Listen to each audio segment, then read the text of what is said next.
عن عبد الله بن عمر رضي الله عنه قال قال النبي صلى الله عليه وسلم إذا كان أحدكم يصلي فلا يدع أحدا يمر بين يديه আল্লাহর নবী বলছেন তোমাদের কেউ যখন সালাত আদায় করে সে যেন কাউকে তার সামনে দিয়ে অতিক্রম করতে না দেয়।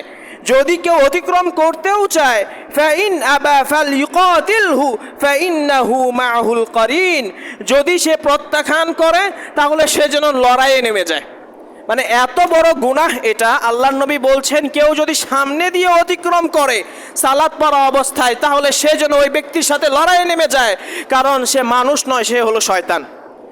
আল্লাহর নবী সালাতের সামনে দিয়ে, সালাত আদায়কারী ব্যক্তির সামনে দিয়ে অতিক্রমকারীকে বলেছেন শয়তান হিসেবে।